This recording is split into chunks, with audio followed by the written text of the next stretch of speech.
नमस्कार, मैं हूं प्रशांत और आज हम बात करेंगे संगीत की दुनिया के तीन नायाब कलाकारों से जिन्होंने सरोद के सुरों से एक महात्मा गांधी का एक रेंडिशन जिसको उन्होंने सजाया है, जिसका नाम है वैष्णव जन तो तीन ही है। जी आप बिल्कुल सही समझ रहे हैं। मैं बात कर रहा हूँ अमजद अली खान साहब, अमान अली बंगेश और अयान अली बंगेश की। बहुत बहुत शुक्रिया हमसे बात करने के लिए। पहले तो थैंक यू। नमस्कार सर। नमस्कार। सबसे पहले सवाल जो जहन में आता है वो ये आता है कि इतने 2 सालों से लोग बंद पड़े हैं, ऐसे में जो संगीतकार हैं उनकी जो क्रिएटिविटी है वो ज्यादा बड़ी है या उसमें ब्रेक लग जाते हैं? देखिए, कई तो चले गए दुनिया से जी, और कई लोग बैठे हैं और ये संगीत ने ही हमको जिंदा रखा हुआ है जी, क्योंकि ये पैंडेमिक टाइम में एंटरटेनमेंट वर्ल्ड को बहुत बड़ा नुकसान हुआ है।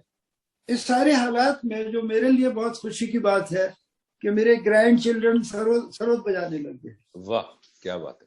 क्योंकि स्कूल बंद थे जी, और जूम पर ही सारा काम हो रहा था। तो अयान के ये ट्विन बॉयज हैं, तो अयान और नीमा ने बहुत टाइम दिया और मैंने भी उनको, I was always looking forward to meet them.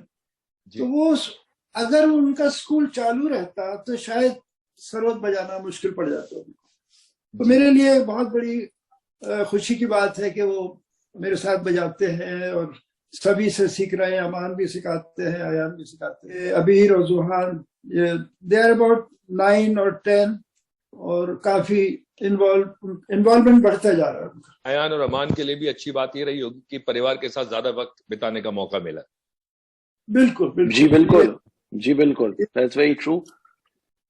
और आई थिंक हम लोग कोशिश करते हैं कि कुछ भी चीज जो नेगेटिव है उसमें पॉजिटिविटी ढूंढे हम लोग। और ये हुआ ऐसा कि लॉकडाउन में रात दिन भी हम घर पे तो थे, तो मौका मिला आपस में वक्त बिताने का, सेल्फ रेट्रोस्पेक्ट इंट्रोस्पेक्ट करने का, सीखने का मौका मिला। जिंदगी में एहसास बहुत चीजों का हुआ है कि life is not what we think life is, this is also one part of life.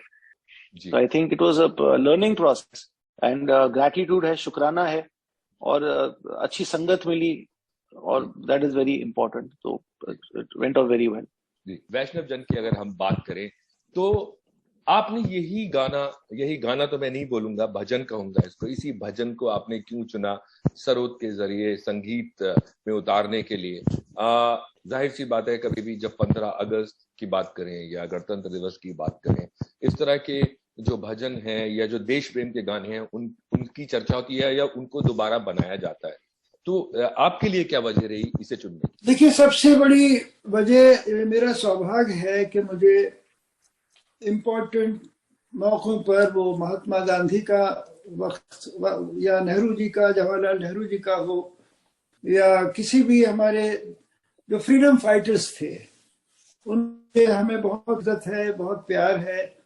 और जब हम दुनिया में घूमते रहते थे या घूमते रहते हैं तो उसमें एक ही नाम सबकी जबान पे आता है, महात्मा गांधी, जिनके लिए पूरी दुनिया को इतना प्यार है, इतनी इज्जत है। उनका मैसेज ऑफ नॉन वायलेंस का, और उनके या वो 30 जनवरी हो या 2 अक्टूबर हो, कहीं ना कहीं विदेशों में हम लोगों को याद करा गया है। और यूनाइटेड नेशन में पिछले साल हम लोग महात्मा गांधी को श्रद्धांजलि दी। वो 52 ईयर्स के बाद हमारा इंडिया का मौका आया वहां परफॉर्म करने का यूनाइटेड नेशन में। पहले श्रीमती MS सुब्बलक्ष्मी ने वहां परफॉर्म किया था। आफ्टर 52 ईयर्स इंडिया का नंबर आया। तो हमने एक ऑर्केस्ट्रा भी बनाई है जिसका नाम रखा है समागम जी। तो समागम एक ऑर्केस्ट्रल पीस है, सरोद कंचर्टो। ये पहली दफा सरोद कंचर्टो है। तो बहुत अच्छे अच्छे ऑर्केस्ट्रा के लोग उसमें बजाए हैं। तो ये हमारा सौभाग्य है कि महात्मा गांधी का, चाहे वो यूनेस्को हो या यूनाइटेड नेशन हो, हर जगह हमें श्रद्धांजलि देने का मौका मिला है। और सरोद में जनरली आपने देखा होगा राग रागनी ही बजती है जी। लेकिन मैंने बचपन से जो भी मैं गाने सुनता था, वो डिवोशनल हो या फिल्मी गाना हो या फोक संगीत हो, मैंने सरोद पर, तो मेरी बचपन से यही ख्वाहिश थी that I always wanted to sing through my instrument. खुदा का शुक्र है आज ये मौका हमको, अमान को, अयान को, सबको मिलता है जी कि महात्मा गांधी का कोई भी यादगार होती है तो हम याद करा जाता है। दोनों से मेरा सवाल है, आप कोई भी जवाब दे सकते हैं कि जब डिसाइड हुआ वैष्णव जन के ऊपर तो आपके रिएक्शंस क्या थे, या आप तीनों ने मिलकर इसको डिसाइड किया कि हाँ यही होना चाहिए?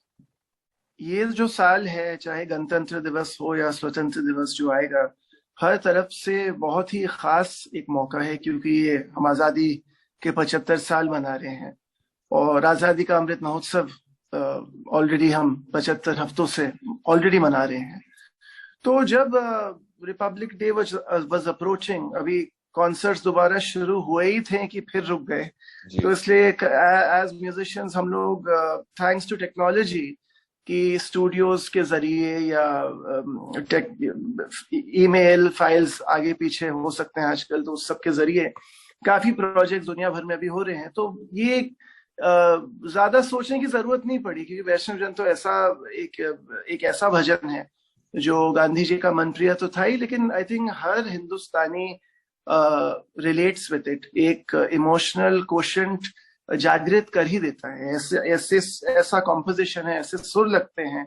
लेकिन पहली बार इसमें कोई प्रकाशन नहीं है, सिर्फ सरोद की ही आवाज है। कोशिश करी है कि बहुत ही एक अलग रूप दे सकें कि 3 सरोद बज रहे हैं बेस में, ट्रेबल में। It's a blessing for us to be a part of this. मेरे दिल में एक सवाल आया है, जहन में एक सवाल आया है कि जब आप तीनों लोग बैठते हैं और जब जैमिंग होती है तो वो नजारा कैसा होता है? बहुत सीरियस होता है या नहीं? मतलब वो डिपेंड करता है कि सबका मूड कैसा है। अगर मूड अच्छा है तो बड़ा अच्छा नजारा होता है, मूड खराब होता है तो बुरा नजारा हो जाता है। और घर का नजारा इज नॉट ऑलवेज प्लेजेंट, वो कुछ ज्यादा कपड़े खुल जाते हैं। ये जैम जो है देखते हैं वही ठीक लगता है। ये सर ये जो जैम है, it's not always butter and cheese, it can be bitter and cheesy. वो चीजी किसकी साइड से होता है?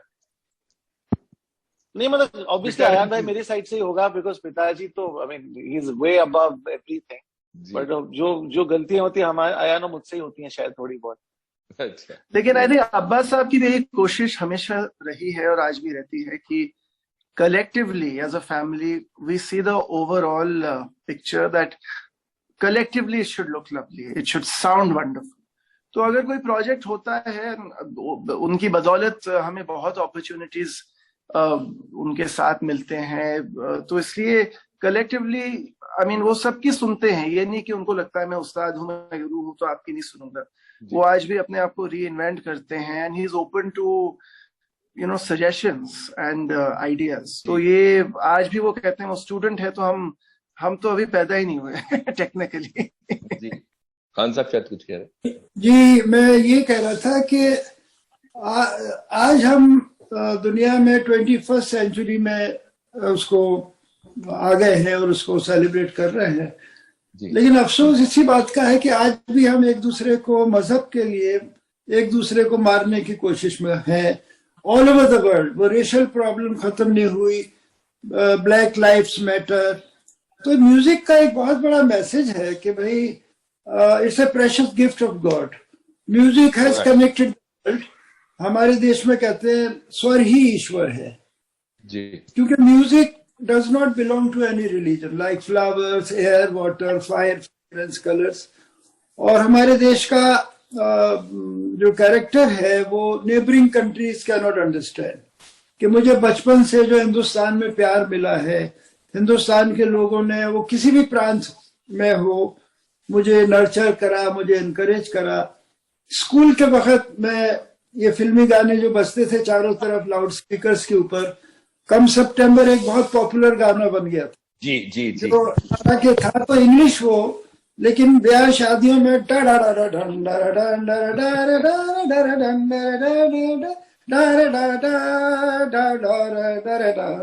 आपने मुझे मेरे शहर की याद दिला दी। मैंने बारात में बजते हुए सुना है ये बहुत। बारात में ये इतना बजता था, इस पे लोग इतने डांस करते थे और ये बड़ा चैलेंजिंग थे यार, ये सरोद पे कैसे निकलेगा। तो उसका रियाज करा मैंने और फिर to please my school friends मैं ये सरोद पे बजाता था। तो दैट कंटिन्यूड। किसी चीज को मैंने छोटा नहीं समझा कि ये खराब म्यूजिक है या खराब गाना है। आज आप देखिए प्लेबैक दुनिया में सबसे पॉपुलर आदमी आज भी मैं कहूंगा मुकेश जी या रफी, ये लोग सीधा साधा गाना गाते थे।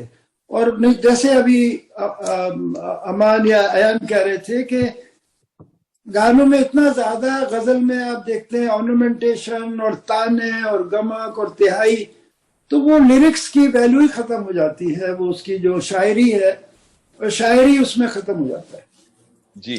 तो सिंपलिसिटी है, वैष्णव जंतु में एक सादगी है बड़ी। और ये ऑफिशियली शायद नेशनल सॉन्ग नहीं है, लेकिन ये it's almost like national song, Vaishnava Jantu and Ramdhun, Raghupati Raghav Raja Ram. आप कहीं भी चौराहे पर शुरू हो जाइए, पूरे हिंदुस्तानी इकट्ठे हो जाए। राइट। और आपको लगता है आज की डेट में तो वैष्णव जन जो है बहुत ज्यादा मुझे लगता है जरूरत है इस तरह के भजन की। बिल्कुल बिल्कुल जी बिल्कुल सामायिक है। महात्मा गांधी जी की जो कोशिश थी, अनफॉर्चुनेटली बेचारे वो पूरी कर नहीं पाए अपनी कोशिश जो उनकी थी।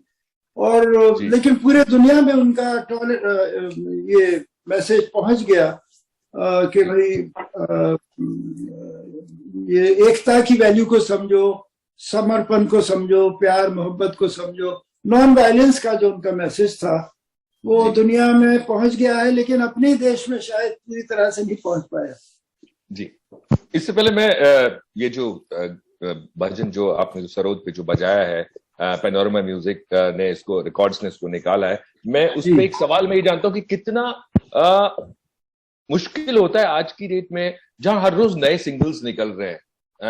मैं बॉलीवुड तो नहीं बोलूंगा, लेकिन हाँ अलग अलग तरह का जो संगीत है वो हर रोज एक नया सिंगल आता है। जो ये रिकॉर्ड कंपनीज हैं क्लासिकल म्यूजिक को सपोर्ट करने के लिए या उसका वीडियोस, उनके वीडियोस बनाने के लिए कितना मुश्किल है? आप तीनों से सवाल है, कोई भी शुरू कर सकते हैं जवाब। मेरे ख्याल से सर ऐसा है कि क्लासिकल म्यूजिक के लिए भी है, टेकर्स हैं, but definitely people are most selective.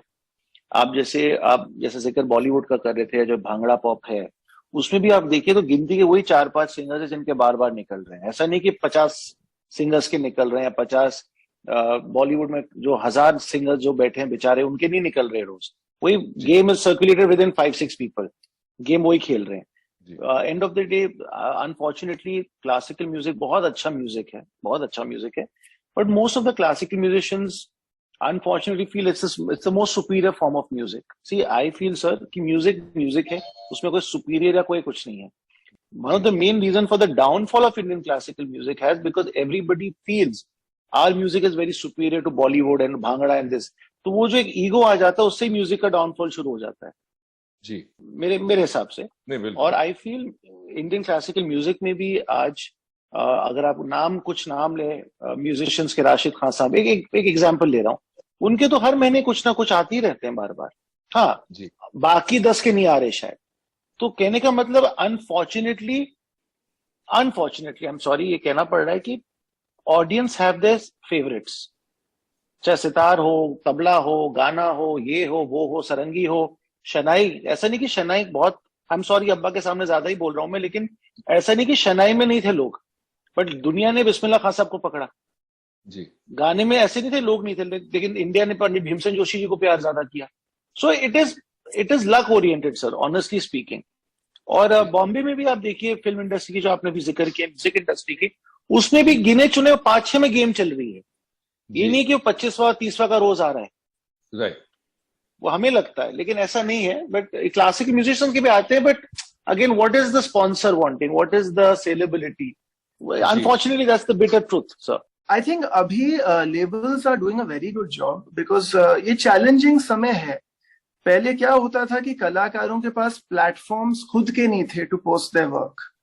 आजकल कोई अगर लॉस एंजलिस में बैठे हैं या कोई अगर बरेली में बैठे हैं, इट डजंट मैटर, वो जो जहां बैठे हैं अपना काम कहीं भी पोस्ट कर सकते हैं।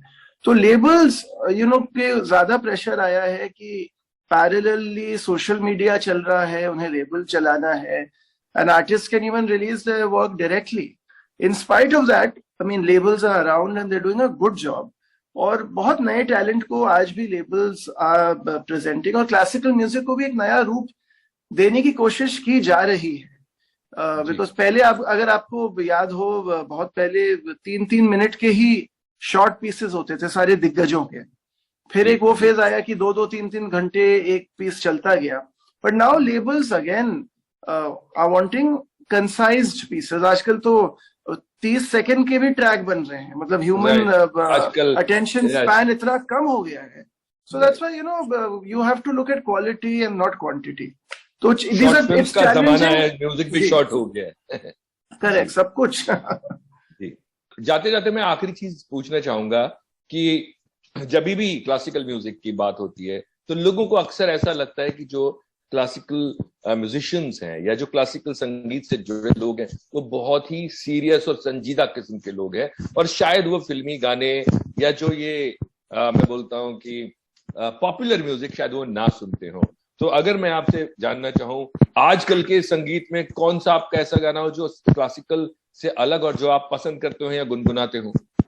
गाने तो हम बचपन से सुनते आ रहे हैं, और चारों तरफ से, कहीं लता जी का गाना, कहीं रफी साहब का गाना, कहीं मुकेश जी और मन्ना डे जी, तलत महमूद। मेरा जो, मैंने शुरू में ये 2 नाम लिए कि ये ऐसे लोग थे जिन्होंने क्लासिकल सीखा नहीं था, मुकेश जी ने और वो मोहम्मद रफी साहब ने, लेकिन वो इतने पॉपुलर हो गए दोनों कि डम डम डिगा डिगा, हम स्कूल में वो गाना बजाते थे, डा डा डा डा डा डा डा डा डा डा डा डा डा डा डा डा। और वो इतना गाना मुकेश जी का इतना पॉपुलर था। तो वो, अब जैसे अमन ने कहा कि किस्मत की बातें होती हैं, बट लेकिन म्यूजिक में सादगी, और अब जब से ये हमारे AR रहमान जब से इंडस्ट्री में आए हैं, he has given a different dimension to music. Right. और very challenging। कोई भी प्लेबैक सिंगर, मामूली सिंगर इनका गाना गा ही नहीं सकता है जी। उनको हरिहरन जैसे गाने, उस किस्म के गीतकार या लता जी गा रही हो तो, बट लेकिन रहमान का जो एक सोच है, एक नया सोच है। He gave a really different dimension to filmi music, और जो भी उनके गाने और भी मैंने सुने हैं। तो यह है कि अब credit goes to Panorama music कि उन्होंने हमारे ऊपर ट्रस्ट किया, हमारे ऊपर भरोसा किया, हमें खिदमत करने का मौका दिया। तो हम we are all, we appreciate, we have lots of friends, they are film actors, music directors, सारे कुछ है। गुलजार साहब ने, आपको पता है, मेरे ऊपर डॉक्यूमेंट्री बनाई थी जी। और फिर मैंने गजलें बनाई, गुलजार साहब के लिखे हुए एक एल्बम बनाया वादा करके, जो रूप कुमार राठौर गाए, साधना सरगम गाई, और ऐसे वैसे मैंने एक 40 गजलें मैंने कंपोज करी थी। एक टीवी सीरियल आता था गुफ्तगू जी, और mister Saeed Naqvi, he was the anchor of that. तो जो हमें हमारे ऊपर ट्रस्ट करेगा, we are ready and we are available to give a music direction for the film also. वो अमान भी दे सकते हैं, अयान भी कर सकते हैं, मैं भी नहीं, मुझे नहीं देना। I don't want to give film direction, please. वो hit of, sir I don't believe in hit and flop. तो मैं, अयान और मेरा, हमें ऑफर्स बहुत आए दोस्तों से, पर हमारा है कि यार एक गाना, या तो एक गाना करा लो या तो बैकग्राउंड स्कोर कराओ, जैसे विदेश में कराया जाता है। ये जो हिट और फ्लॉप में लोग आ जाते हैं, अरे ये फ्लॉप, हुक लाइन दे दीजिए, या एक हिट हुक लाइन दे दीजिए, आप उसकी बात कर रहे हैं। और आप जो गाने पूछ रहे हैं, मैं आजकल गाना सुन रहा हूँ सर, बिजली बिजली। Dylan is my, I like Dylan, I like Guru Randhawa. As a classical musician I feel ये गलत एक इमेज बनी हुई है, बिकॉज वो क्लासिकल म्यूजिशियन का इमेज पता नहीं ऐसा क्यों बनाया जाता है कि दुख में और हारा हुआ इंसान और बिल्कुल ही कपड़े वपड़े फट गए तब वो म्यूजिशियन बनता है। ऐसा नहीं है। I think you should, as a young musician, I feel I am growing. I want to keep growing. जब तक आप दूसरे आर्ट फॉर्म की इज्जत नहीं करोगे, जब तक आप दूसरा म्यूजिक एंजॉय नहीं करोगे, आपके खुद के म्यूजिक से खुशबू नहीं आएगी। I am loving the songs of Shershaah at the moment. I think वैसे ही सारे हिट हैं गाने, लेकिन बहुत अच्छा, I don't know music direction किसका है, लेकिन बहुत the singers are brilliant, the composition is brilliant, the songs are amazing, even the movie was fantastic.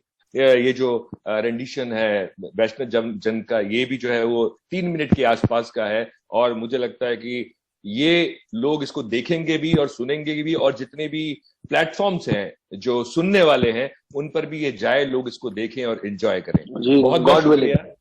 Thank you जी, नमस्कार जी, बहुत थैंक यू। Thank you.